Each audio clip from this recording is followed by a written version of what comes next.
So let's take a look at what the Knights of Titan are using to achieve success on the tabletop, with a look over 8 strong army lists for the Grey Knights.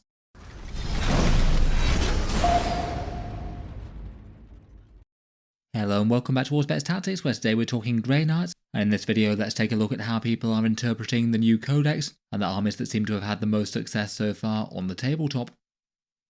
Over the past few weeks it looks like Grey Knights have hit the tournament scene. It is kind of early days for them, but compared with other recent codexes like say Black Templars and Space Wolves, they haven't really been having quite such a good time of it on the tournament standings. It looks like they've had win rates of around 45% or so over the first 3 Grand Tournament weekends, a little bit lower than most 40k armies out there, though casual game numbers seem to be a bit better than that. Taking a look at Goonhammer's 40k stats centre, they have them at around about 48% or so, so initially looking at least fairly well balanced for the more average casual game. For the competitive scene though, they don't seem to have lots of people flocking to play them. Maybe not really super surprising given that they're sort of anticipated to have an update at some stage, so you probably aren't going to get many people jumping into them right now. So far they haven't had any big Grand Tournament wins, though a fair few high placings, and someone seemed to have won a smaller 17-player 5-round event with them. I was certainly interested to see which detachments would take off with the codex. Some of them seemed a bit more likely to than others. It does seem that maybe the Warpbane Task Force has been people's first go-to as they were playing when the index was out. Big rerolls and Purifier synergies aren't too bad when Purifiers got quite strong.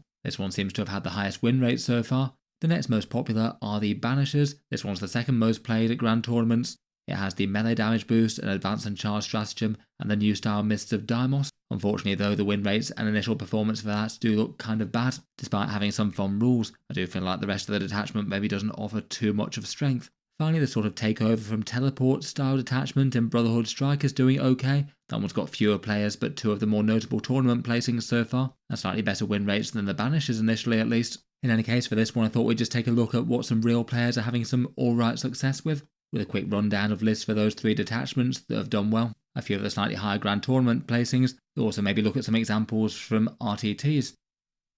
First up, let's start with some Warpbane Task Force lists. This one was the Grotmus detachment for the Grey Knights, themed around Purifiers having a zone of control and taking the battlefield. The core rule's a nice damage one, giving you reroll 1s to hit on everything. Boost is to rerolling all hits if you happen to be within your hallowed ground. Your deployment zone always counts as that, and then you can push it out to the midboard by taking central objectives. There's quite a nice close deep strike and charge one, which means that you could use Purifier units and the bubble they create around them to deliver some really close charges. A few ways to hand out mortal wounds, and re-rolling all wound rolls with Purifiers even if their target isn't on an objective. For a first list with Warpbane Task Force, this one's by Logan Lee, going 4-1 at a team event. Obviously a bit different to a singles tournament or things like that, but you do generally tend to run into people with good lists played well here. This one's a very Dreadknight heavy Warpbane Task Force, 2 with the Grandmaster and the Nemesis Dreadknight, that's taking the Psy Cannon and the new Subliminator with the big Melter Shot, and Paragon of Sanctity to make something counters within hallowed ground once per game. They're joined by not 1 but 3 more Dreadknights, those ones taking Silencer, Psy Cannon and the Hammer. I guess the Silencers will particularly enjoy the detachment with the full rerolls. They become a bit more a credible rival for the Incinerators in this detachment. Otherwise we've got a massive squad of Purifiers led by Castell and Crowe. Lots of Purifying Flames coming out of them and a good target for stratagems. 2 other smaller units of Purifiers which I guess could provide rerolls to Dreadknights, never mind just being a really quite dangerous threat in their own right with their melee given their datasheet rules now. 1 unit of fast moving Interceptors and 1 strike squad to allow you to sticky some objectives. Finally looks like there's a lone Brotherhood champion. I'm not too sure what the plan is with him. I guess he could make the strike squad advance and charge, otherwise he could just be a lone deep striking individual model to go around doing secondaries or something I suppose. Overall looks like a fairly fearsome amount of damage between all those Purifiers and all those Dreadknights with full rerolls a lot of the time. Maybe as it looked expected from the codex, Purifiers are making appearances in solid numbers here.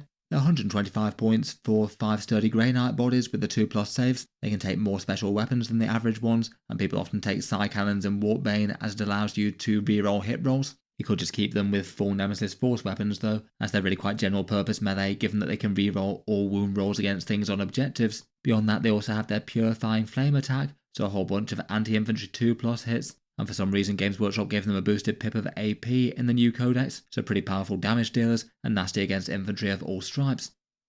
Castell and Crowe, as well as having a pretty cool model, is often called in to lead these guys. You'll often see him with a big unit of 10 of them as he gives you 1 extra Purifying Flame attack, extra nasty given that got scarier and now has built-in rerolls as well. He chips in with an extra strong amount of attacks with 3 of those himself, plus some alright melee with devastating wounds and precision. It seems that Purifiers and Crowe are considered adequately good that they're appearing in the vast majority of Grey Knight army lists.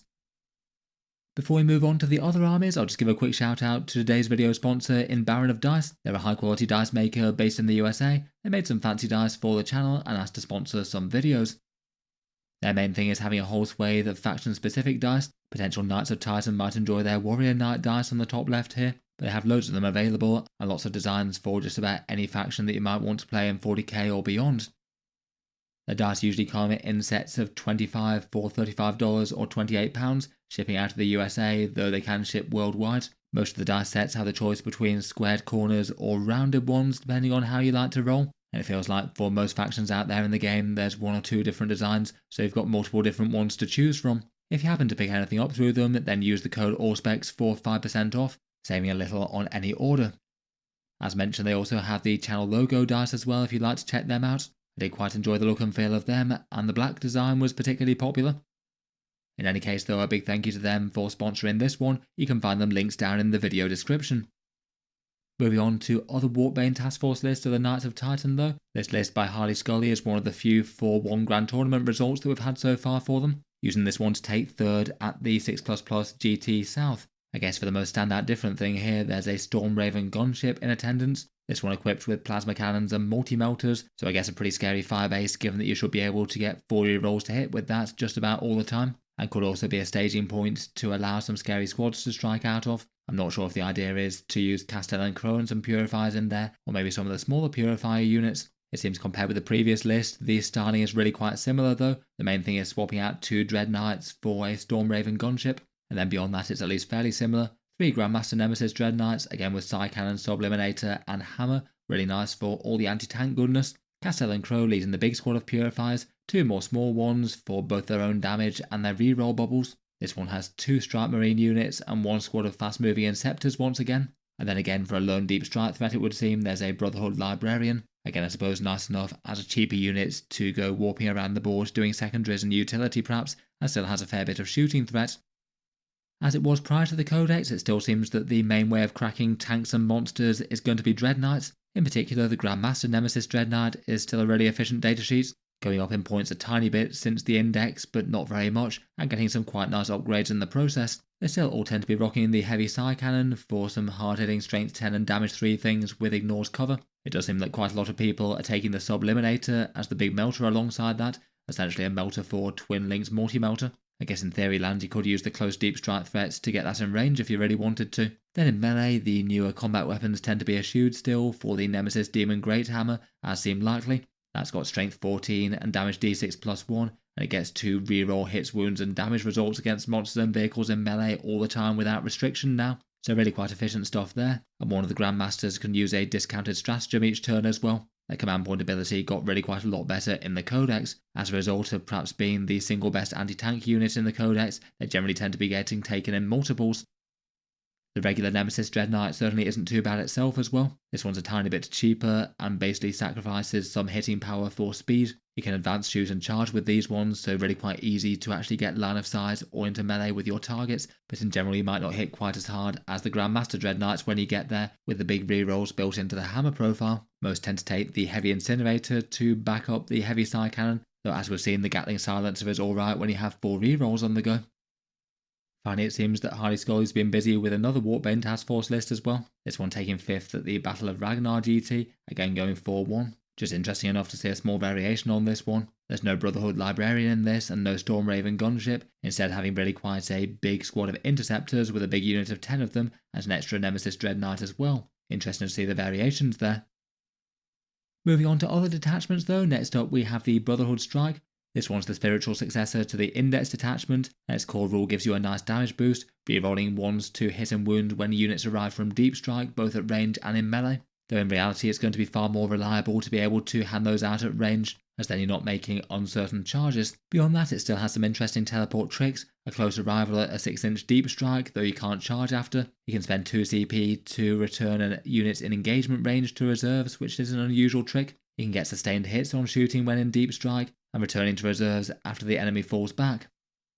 For examples of a few lists that have done well with this one, this list by Jordan Penning took first at a smaller 5-round tournament called Eternal Wrath, going 4 wins and 1 draw. A little bit below grand tournament level though at 17 players. This one's got at least a fairly similar makeup to the previous ones. There's Castellan and Crowe with a big unit of Purifiers once again. There's 4 Nemesis Dreadknights, 2 of them being Grandmaster Dreadknights. The Grandmasters take Subliminators once again. The regular Dreadknights mix it up with 1 Silencer and 1 Incinerator. They'll be all very nice with a big damage boost out of reserve. Castellan and Crowe and the Purifiers will enjoy that as well, potentially already having some inbuilt rerolls, lots of Purifying Flame and 4 Psy Cannons. Otherwise, to back them up, there's really quite a serious amount of objective support, 3 skirmishing strike squads which could warp around the board stickying some objectives, and a Paladins assassin just in case the Grey Knights return to reserves shenanigans weren't quite enough. Then finally it's nice to see some Terminators on the board. There's a squad of 5 Paladins here with an Ancient Narthesium and then 3 Psy Cannons within the unit, and it seems that they're led by a Brotherhood Librarian. Though I guess it's got the potential that he could be going solo once again. In any case, the Librarian has the Tome of Forbidden Ways that allows you to return an extra Grey Knight unit to reserve each turn, so if you want them, there could be a pretty ridiculous amount of redeploys with this army, just about everything vanishing and re-emerging for a new strike to repeatedly trigger that detachment rule. It is good to see some Grey Knight Terminator armour on the board. It does seem to have fallen out of favour a bit with the new datasheets and the way they are in the codex. Paladin squads are 225 points for 5. You can take fewer now if you want to, though you give up some upgrades. They're no longer more durable than standard Terminators, unfortunately. They do hit quite hard. 4 attacks hitting on a 2+ at strength 6, AP -2 and damage 2, though rising to damage 3 on the charge. They did get a solid boost getting a Narthesium in the unit, so if the opponent does half kill a squad, they can come back with a vengeance, and aren't nothing on the objective control front as well, having an extra one with the Ancient's Banner. They perhaps seem pretty handy for a rapid ingress melee threat if you can make sure that you get the charge as opposed to the other way round. For another take on the Brotherhood Strike detachment that did very well, this list played by Guillermo Lopez placed 4th at Davos Open, really quite a big 150 player tournament, going 4-1 once again, and I guess it's perhaps one of the biggest grand tournament placings as a result so far. Again, definitely some common staples here. Once again, Castellan and Crowe with a big unit of Purifiers, this one taking Incinerators instead. I guess the potential for some pretty punchy shooting, obliterating infantry on the Alpha Strike, and then some punchy Overwatch after. They're backed up by another squad of punchy Purifiers, and then no less than 4 Dreadknights once again, one of them a Grandmaster, the other 3 regular ones. Then for this one, there's 1 strike squad with the sticky objectives, and this one has really quite a lot of teleporting Interceptors here. 3 units of 5 of them with their skirmishing move shoot moves, and each squad has an Incinerator in it. Finally, and perhaps a slightly unusual choice for the Grey Knights, are a couple of Razorbacks. The transports don't interact super well with their army rules, though they can still be a good way to deliver squads to the fight, and they do get used from time to time. There's 2 of them with las cannons here. I'd guess 1 unit would probably be delivering that squad of Purifiers, maybe the other one as a staging post for Interceptors to go jumping out of with a big threat range. They now provide the buffing rule of getting an extra pip of AP for units that jump out of them, and they've shot the same thing. So I guess as well as having longer threat range, you could have some pretty serious Incinerator damage coming out of there. In any case, certainly looks like the transports have worked out pretty well there, and I guess they also give you a couple more fairly cheap screening, skirmish and expendable units after that. Purifiers have perhaps mainly seemed to be the main damage stars of the power armour for the Grey Knights, though they're quite often backed up by strike squads and Interceptors. Not much love for the Purgation squads at their current points cost at the moment, unfortunately. Strike squads seem to be pretty near mandatory in most lists, as you'd probably expect with their sticky objectives rule, at least marking the home field at the very start of the game, and then maybe teleporting or moving away to go and contest the mid-board is a great start. If you have multiple units, then you could even use them to take up some board space with Scout. As well as that, they're still quality infantry as Grey Knights, having a bunch of Stormbolter shots and Nemesis force weapon attacks. They could easily bully units that are trying to do the same against them.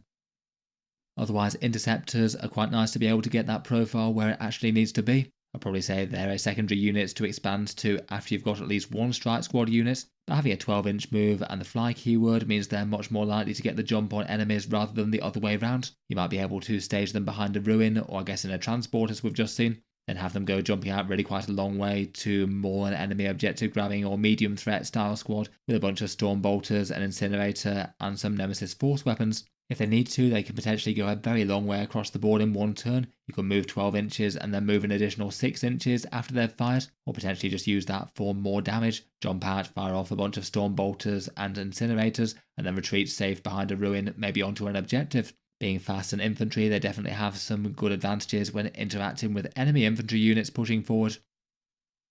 Finally, for our look at the more popular Grey Knight detachments, we've got the Banishers. This one's themed around Grey Knight Psychic Might, casting down the demons. As I mentioned earlier, they've got some good stuff, but then quite a lot of mediocrity after that. Their core rule is quite nice. You do a psychic test to basically activate their force weapons, and then they either get sustained hits 1 or lethal hits on top of their normal damage, which is rather good.